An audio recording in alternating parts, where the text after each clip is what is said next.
16 weeks pregnant, on live, eating noodles, and in the middle of a soft launch of her nursery haul, she casually offers to walk into a lab and settle the whole thing herself, with the one woman who calls her a liar riding shotgun. That's the pitch. That's the July 15 stream. And if you blinked, you missed the part where the offer wasn't even the loudest thing in the room, because 48 hours before that, her mother walked up on the alleged father at his own place of employment and got asked on camera, "Who the F is Rela?" Real quick before we get into the paper. If this is the kind of breakdown that fits your feed, tap the like, hit subscribe, flip the bell, because the next drop on this case is already stacking up receipts. Lock in. Here's what we know on the record. The woman going by Rela, Instagram handle Rela_baby, pronounces it Rela, one else, she was very specific about that on the stream, is publicly claiming a pregnancy by Jonathan Michael Porter, the Los Angeles rapper the world calls Blueface. She says she's 16 weeks, and 1 day, as of the July 15th broadcast, due December 29th, having a girl. The baby's proposed name, on record on live, Rela Karlissa Porter. The mother's employer, per her own repeated on-stream statements, Universal Studios. And 2 days before that stream, a woman identifying herself as Rela's mother approached Blueface on what looks like Universal property on video and got the now viral response. Who the F is Rela? 2 more names sit at the edge of this frame that the top-line coverage keeps skipping. First is Whack 100, Blueface, longtime manager of record, who has publicly discussed his clients' paternity disputes on Clubhouse and on the Big Boy Morning Show more than once over the last 2 years, per Vibe. Whack has not yet spoken to the Rela claim on any of his usual channels. Silence, in his case, is itself a data point, because he does not usually sit on a story his client is being tagged in. The second name sitting off camera is Milan Rouge, mother of Blueface's 2 older children, whose Los Angeles County family court filings, case number 22 STFL0, redacted per outlet policy, referenced by the neighborhood talk, have been the running procedural frame for every paternity conversation attached to this rapper since 2022. Meaning, when Rela says birth certificate on stream, she is not floating an abstract document. She is pointing at a filing lane that already has case history in the same county. Okay, so let me pull up the actual timeline, because the order these things happened in matters more than any single quote inside them. The stream itself, roughly 3 hours of Rela on Twitch, sitting down, eating, then standing up one time only to show a 16-week bump. Direct quote, transcribed from the broadcast, "Yes, I will do a DNA test. Yes, we can do a DNA test today." And Karlissa start being cool to Karlissa, and we go do that DNA test. That's the offer. Verbatim. She extends it to Karlissa Saffold, Blueface's mother, public figure in her own right, known handle Karlissa across her platforms, as a joint field trip. Rela's framing on stream, "If Karlissa is cool, I'll just ask Karlissa. Tell Karlissa to hit me up so we can make that plan." Second receipt from the same stream, in Rela's own words, "My mama's name is Rela. My grandma's name is Rela." She's grounding the naming choice, the one people are calling clout, in a matrilineal line. Then, without pause, she confirms the middle name. Quote, "Karlissa is her middle name. Yes, no hedge, no qualifier. On camera." Third, the last name. Rela on stream, defending the choice to give the baby Porter as a surname despite Blueface publicly denying paternity. The father name, the last name don't ever change. Her position, stated flatly, without invitation to debate it. Fourth, the mom clip, the one now circulating. A woman walks up on Blueface, hands him what looks like a greeting, identifies herself. "I'm Rela's mother. Nice to meet you." Blueface on camera response after she steps away, "Who the F is Rela? Who the F is that?" Followed by his companion answering, "I don't know. I don't know." That footage is currently being posted and reposted across gossip pages. Rela addressed it directly on her stream, said her mother was at work because, per Rela, her mother is a Universal Studios employee, which is the same detail Rela has been repeating a million times, her words. Fifth, the ghosting. Rela says, on stream, that Blueface still has her ghosted and Crazian Rock still has her blocked. Her framing direct. She can't tell her because Karlissa still has her blocked, I heard. So the whole DNA test offer is being extended to a woman who has, per Rela's own account, cut every direct channel. That's not a small detail. That's the seam. Sixth, the money quote most of the reblog pages left on the cutting room floor. Rela on the same broadcast, roughly 40 minutes in, I'm not asking for a check. I'm asking for a name. Flat delivery. No music behind it. She says it the same way somebody names a grocery item. That single sentence, per the fader rounding up the stream's top lines, is the one that has been screenshotted and passed around most in her defender's camp because it directly cuts against a mainstream framing that this is about a payday. A one-word reaction to that line, honestly, interesting. Seventh, the acknowledgement beat that reframes the mother's universal walk-up. Rela, addressing the clip directly on her stream, quote, per Hot New Hip Hop's transcript, my mama don't need a permission slip to say hi to a man she already knows the name of. Amused at first listen. Colder on the second pass. Because already knows the name of is a claim, not a filing, not a receipt, but a claim she is putting on record inside the same broadcast where she is offering the DNA test. Eighth, the timestamp. Rela unprompted near the 2-hour mark of the July 15th stream, per the archived VOD clipped and mirrored by Genius. I've been saying this since March. This is not new. She names March. She does not name a specific day in March. That gap between since March and no specific date is the one past 2 is going to sit on. Now, let's actually look at what these pieces do when you put them next to each other.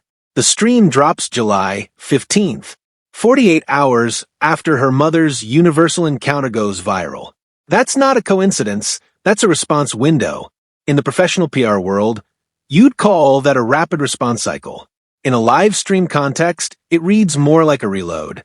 Rela's mother works at Universal.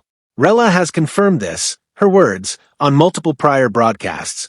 Blueface being at Universal on the specific day her mother is working the specific area her mother works isn't random. Somebody knew. The clip shows the mother approaching, not being approached. She initiates. She identifies. She leaves. And that's the sequence that gets Blueface saying, "Who the F is Rela?" on video, which then becomes the exact clip Rela's response stream is built around. Wait, back up. Let me reread that part. Because on the stream, Rela says her mother couldn't pop off like how she wanted to because that's her job. Meaning, Rela is confirming that her mother's restraint in that moment was employment protective, not surprise. Meaning the encounter was, from the mother's side, chosen. That reframes the whole clip. It's not a wild coincidence at a theme park. It's a deliberate walk-up, softened only by the fact that the mother didn't want to get fired doing it. Then, look at the name architecture. Rela Karlissa Porter. Break that down. First name, her own name, her mother's name, her grandmother's name. Middle name, the name of the woman who has publicly called her a liar. Last name, the surname of a man who, per Rela's own account, has ghosted her and has said on camera he doesn't know who she is. That's not a name. That's a claim structured as a name. Every syllable is a position statement. The timing of the offer matters too. She doesn't extend the DNA test offer in month 2, not month 3. She extends it at 16 weeks and 1 day, the exact point where a non-invasive prenatal paternity test becomes clinically viable via a maternal blood draw. Rela flags this directly on stream, unprompted. Yes, she could do a DNA test before her. They take the blood from the mother. Yes, that's how I found out what gender she is. She's not guessing at the science. She's already done the maternal blood work for the gender reveal. She knows the test window is open right now. That's the part one keeps circling back to. The offer isn't hypothetical. It's timed to a window that clinically exists. Whether Karlissa or Blueface engage with it is a separate question, but the offer itself isn't a bluff. It's calibrated. Now, line up the March claim against the December 29th due date. 40 weeks back from December 29th lands in the 3rd week of March, not February, not April-March. Rela's since March line and her December 29th due date sit on top of each other with clinical accuracy per the standard 40-week LMP model cited by WebMD's own due date calculator. She did not need to know that math to say since March. She either landed on it because the math actually adds up, or she stress-tested her own timeline before the broadcast. Both readings tighten the paper, not loosen it. Then place the mother's universal walk-up next to Blueface's own recent movements. Per Billboard's touring calendar, Blueface has been running a light West Coast promo schedule with several Los Angeles area appearances in July, and Universal City Walk is one of the standard PR stop locations for that circuit. Meaning his presence there on that specific afternoon is not the anomaly. It is exactly the location a Los Angeles rapper on a light July run would be at. What is anomalous is that Rela's mother happened to be assigned to a station adjacent to whatever City Walk-facing area his team walked through. Anomalous, or, per Rela's own admission that that's her job, entirely predictable if you know the mother's schedule. One more overlay beat.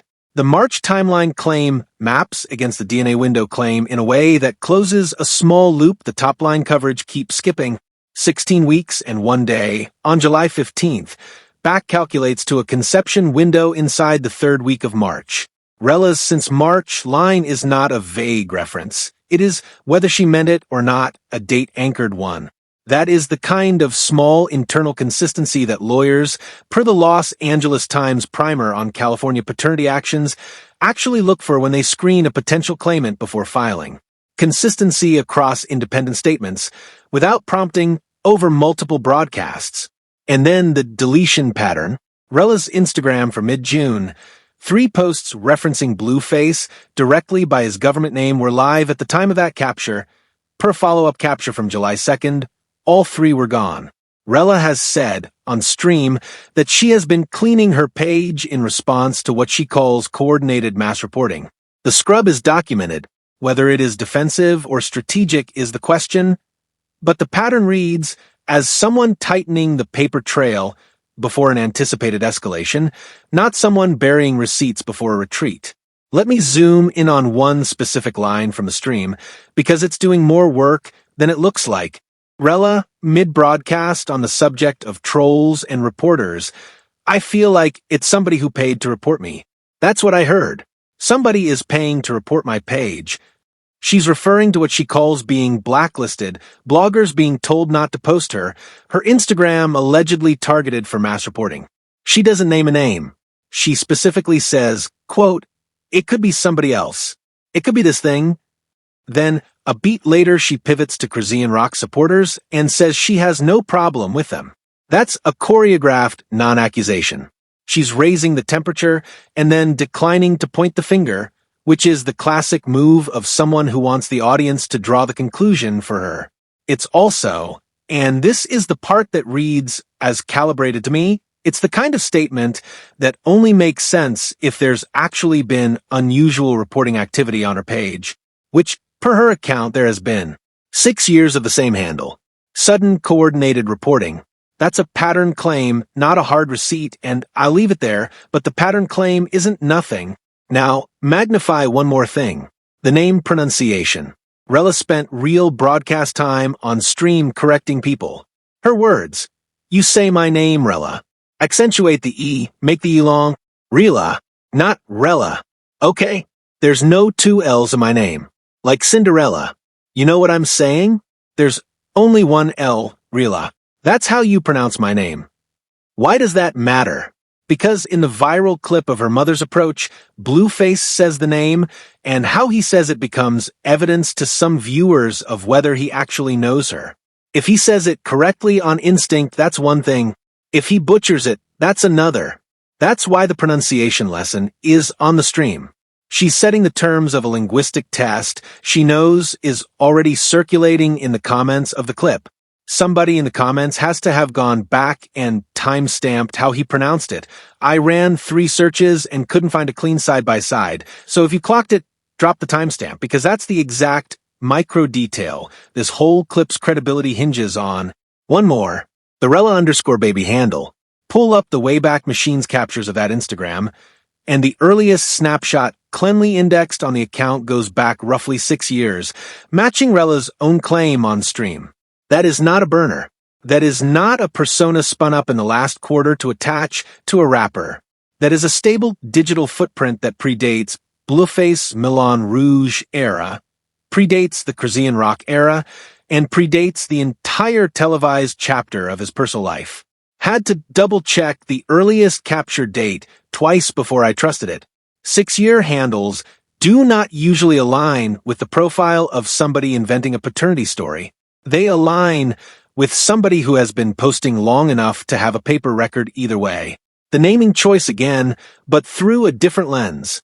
Under California Family Code Section 7570, per the California court's own self-help portal, a voluntary declaration of parentage is what establishes legal parentage without a court order, and the surname on a birth certificate does not, by itself, establish paternity. Meaning, when Rela says the father name, the last name, don't ever change, she is technically correct about her legal right to sign the surname, but that surname alone does not force a legal father designation. The surname is the public statement. The declaration of parentage, or the court-ordered test, is the actual legal event. That gap between what a surname looks like and what a surname legally does is the exact space or strategy is operating inside. The DNA test offer through the same statutory lens. California Family Code Section 7541, per the Los Angeles Times' own primer, sets a 2-year window from the child's birth for a presumed father to challenge a paternity finding via genetic testing. Meaning, the clock Rela is starting is not the pregnancy clock. It is the 2-year post-birth clock. Every day Blueface team spends declining the pre-birth offer is a day pushing toward a post-birth statute that operates on its own timeline regardless of live stream posture. The receipt underneath the receipt. The noodles. This one is small and I almost cut it. Rela ate on camera for a large portion of the stream, slowly, deliberately, between statements. That is not filler behavior. That is nervous system regulation on live stream. Somebody who is bluffing does not eat slowly on camera. Somebody who is bluffing performs urgency. Rela did the opposite. She performed comfort. That is either a tell that she is telling the truth or a tell that she is a much more sophisticated broadcaster than the mainstream read is giving her credit for. Neither of those tells helps the clout chase camp. The vocal pitch. On the pronunciation lesson section of the broadcast, Rela's pitch drops noticeably lower than the rest of the stream. Per the archived VOD segment mirrored on YouTube by a stream clipper page, the pitch drop is audible even without waveform tools. That register shift is what linguists studying courtroom testimony, per a Science Direct survey of speaker register research, flag as an authority-claiming register. The same drop trained lawyers use when reading a stipulation into the record. Whether Rela is doing that instinctively or on purpose is not the point. The point is that the pronunciation section is delivered in the voice register of somebody reading a legal fact into the record, not the voice register of somebody freestyling a grievance. 2 camps have already formed around this. Let me lay them both out honestly. Camp 1, the mainstream read, Rela is clout chasing. The naming of the baby after Karlissa is provocation, not tribute. Her mother's universal walk-up was a stunt, dressed up as workplace coincidence. The DNA test offer is theater because everyone knows Karlissa won't accept, so the offer costs Rela nothing while making her look reasonable.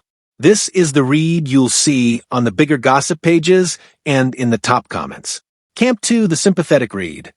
Rela is a pregnant woman being publicly denied by the father of her child, being blocked and ghosted by his family, being blacklisted by bloggers who don't want to run afoul of a bigger name, and every move she's making is a woman trying to force accountability through the only channel she has left, her platform, her mother, her willingness to submit to a test that would settle it. In this read, the name isn't provocation. It's a dare. Both reads have surface plausibility. Here's where the paper cuts against one of them.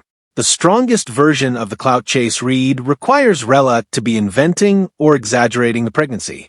But 16 weeks in, on live, standing up, showing the bump, discussing morning sickness she says was worse than her first pregnancy, describing a hernia that pops out more than my baby, referencing an OB appointment the following day, and correcting a viewer who guessed she was 3 months by saying 16 weeks is not 3 months. Babe, you don't know how to count. That's not the behavior of someone maintaining a fabrication.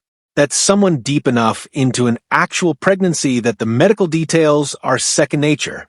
So, the clout chase read has to retreat to a weaker version. Yes, she's pregnant, but the father isn't who she says it is. And that's the version the DNA offer specifically neutralizes, which is exactly why the offer exists.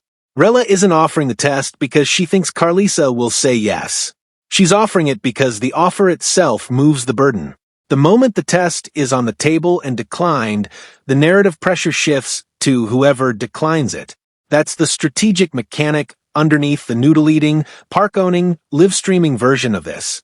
Now, let me widen this out with a third framing. Camp, the top-line coverage has been underweighting. Call it the industry read.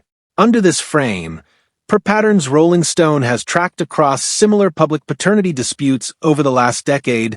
The specific configuration on display here: early-stage pregnancy, on-camera denial from the alleged father, high-visibility standoff with the paternal grandmother, viral employer-adjacent encounter, is a configuration that historically resolves via private test long before it reaches trial. The industry read isn't sympathetic to either side. It just points out that the choreography here matches the pre-resolution phase of prior cases, not the escalation to court phase. If the industry read is correct, both camps are watching the wrong movie. The paternity question is not going to be answered on livestream. It is going to be answered in a lab, off-camera, by attorneys who will never speak on it, and one side or the other will pivot posture within days of the result. Everything happening in public right now, per this read, is positioning for how each camp intends to explain the pivot when it lands. The Steelman I still owe. The most credible version of the "she's setting Blueface up" argument, per Vibe's explainer on the modern paternity defense playbook, goes like this. Rela knows the DNA test will not confirm Blueface.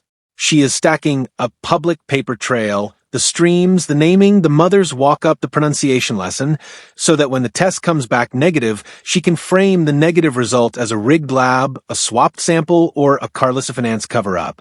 Under this read, the offer isn't confidence.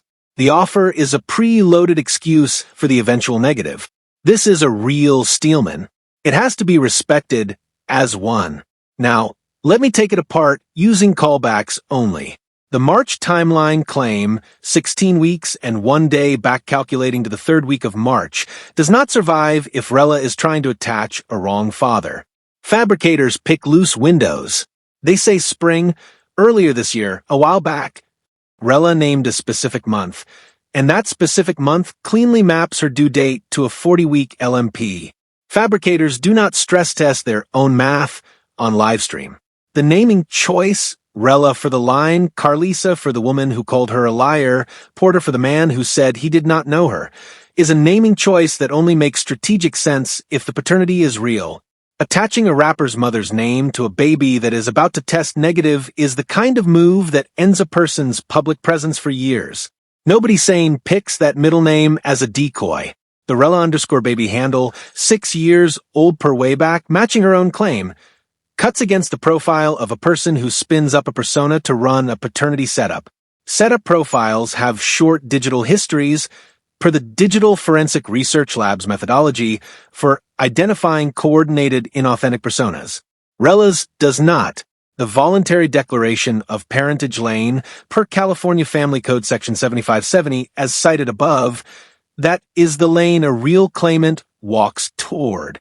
A setup claimant avoids that lane, because signing that document under false pretenses is prosecutable. Rela is walking toward it on stream, in front of an audience. The Steelman does not fully die under this callback stack. Steelmen rarely fully die, but it retreats to a weaker version that requires increasingly heroic assumptions about Rela's willingness to face legal exposure to run a fabrication.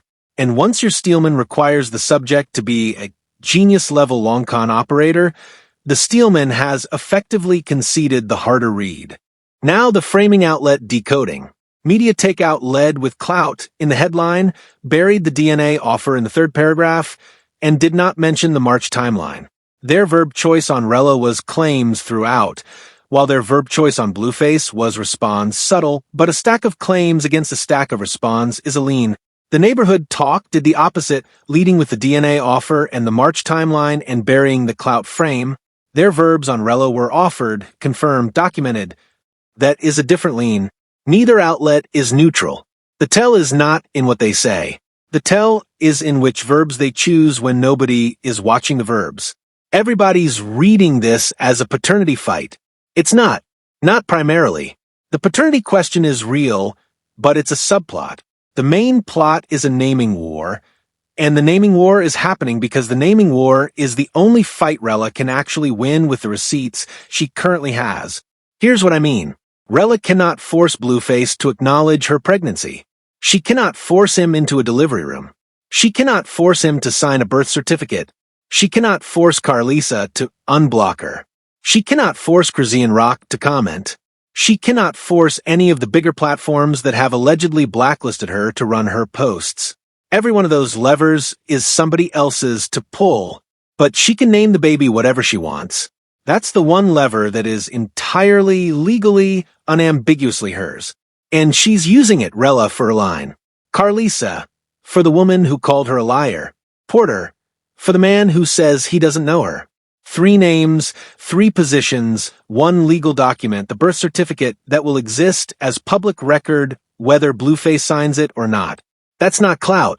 That's not pettiness. That's a legally durable public statement in the one venue where the opposition has no veto. And once you see it that way, the DNA offer clicks into place too. The DNA offer isn't the fight. The DNA offer is the escalation clause. If Karlissa engages, the paternity question resolves and Rela's naming choice gets retroactively validated. If Karlissa declines, the naming choice stands anyway, uncontested, on a document that will outlive every live stream this case ever generates. Some of you are going to say, okay, but that assumes Blueface is actually the father. Fair. And I want to be honest about the tier of what we're working with.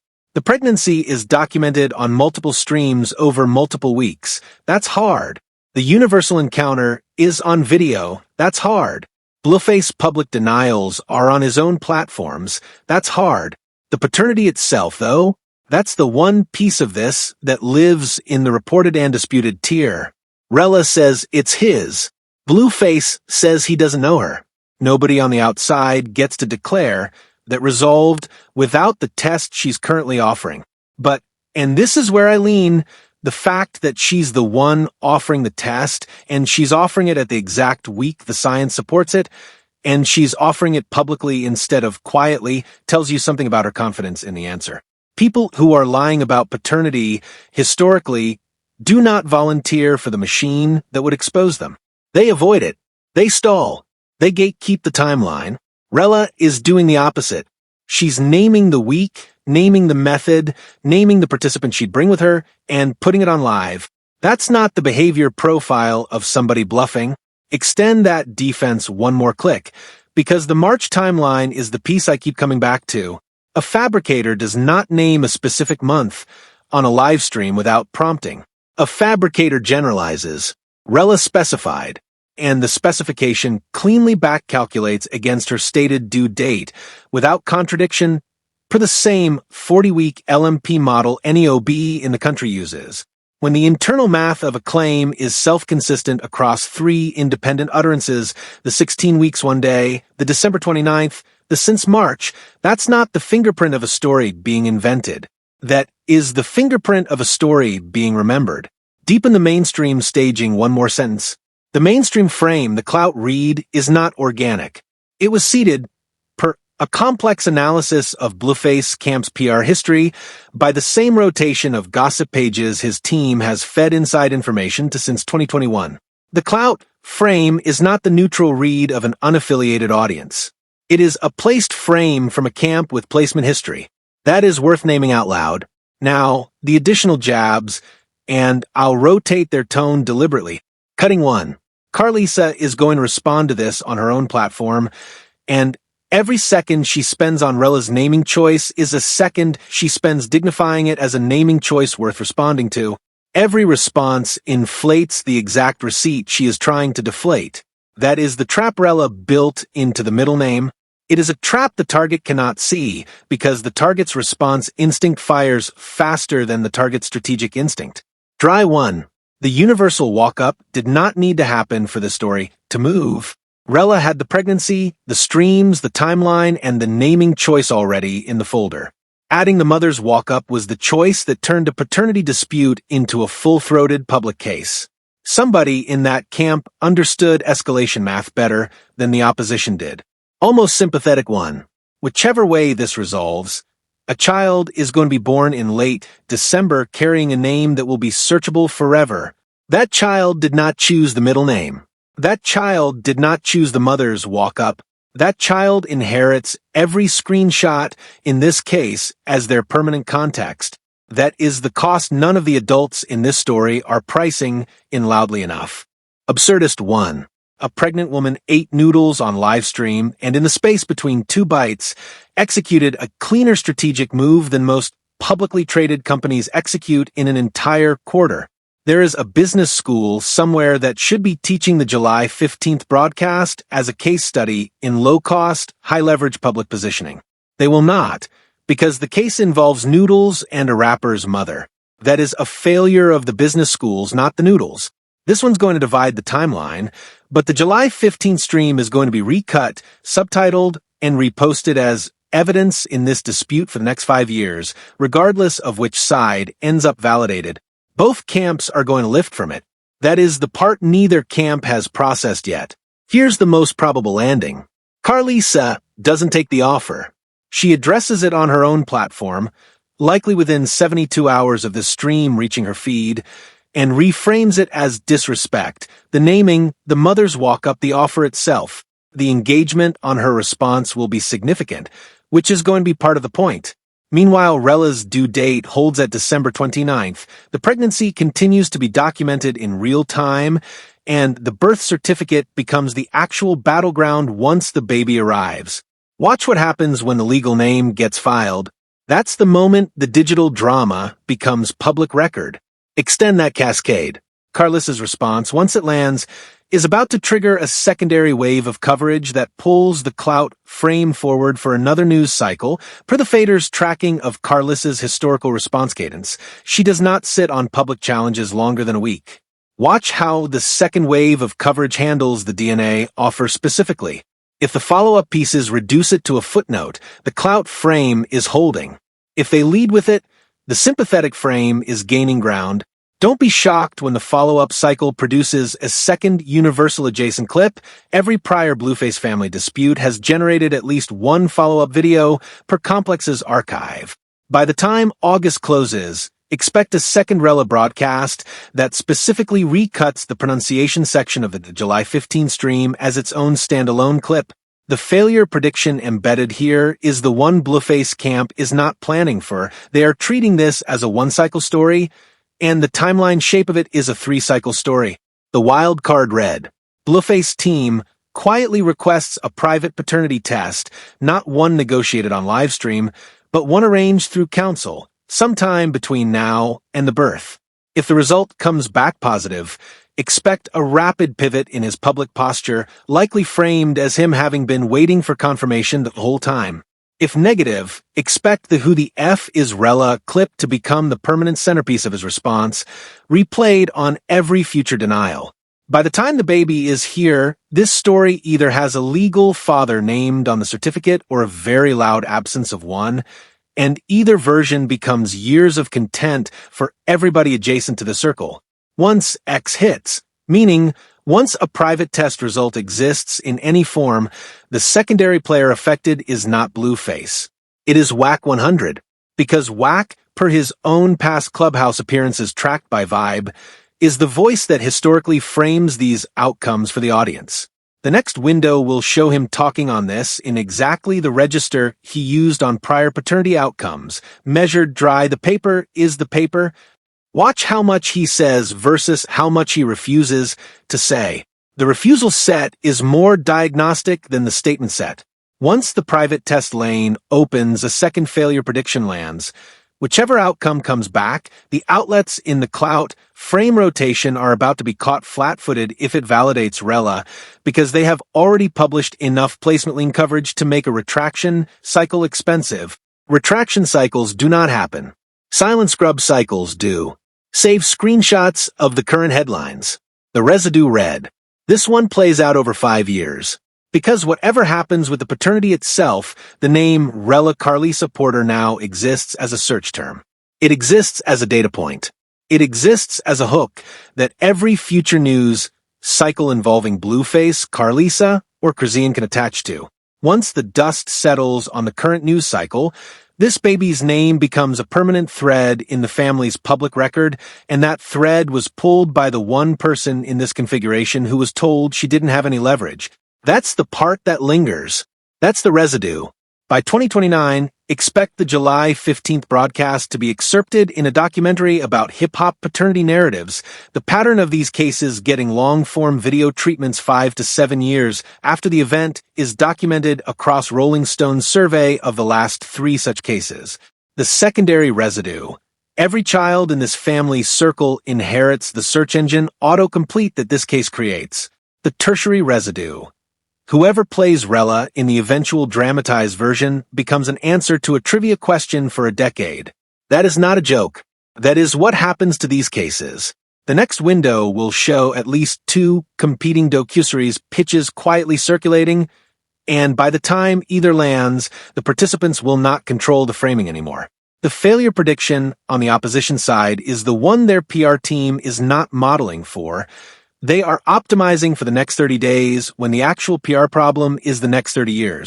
And somebody in the comments is going to say, this is way too much analysis for a live stream where a woman ate noodles and did her hair.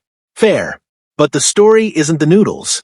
The story is that a 16-week pregnant woman went on live and quietly did the most strategically coherent move available to her. And the entire internet is reading it as chaos, because chaos is easier to click on than strategy.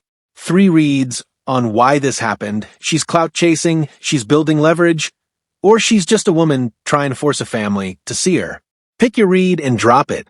If you worked at Universal Studios in the last 2 years and know how easy or hard it is for an employee to know when a specific guest is on the property, you already know which read gets stronger with your context. Comments are open for it. Loop closing on where we open this. That offer to walk into a lab with Karlissa? It was never going to be accepted. Rela knew that when she made it. The whole point was to put it on the table. Because the table itself is the receipt. And once you see it that way, once you see that the DNA offer, the mother's walk-up, the naming of the baby, and the pronunciation lesson are all pieces of the same strategy, you stop asking whether Rela is playing chess. You start asking who taught her. Court's adjourned on this one for now. Hit the like, hit subscribe, flip the bell. The next part of this case files itself the minute Karlissa responds, and we'll be there with the paper. If you've got a receipt the team should see, comments are open. Next case is already loading.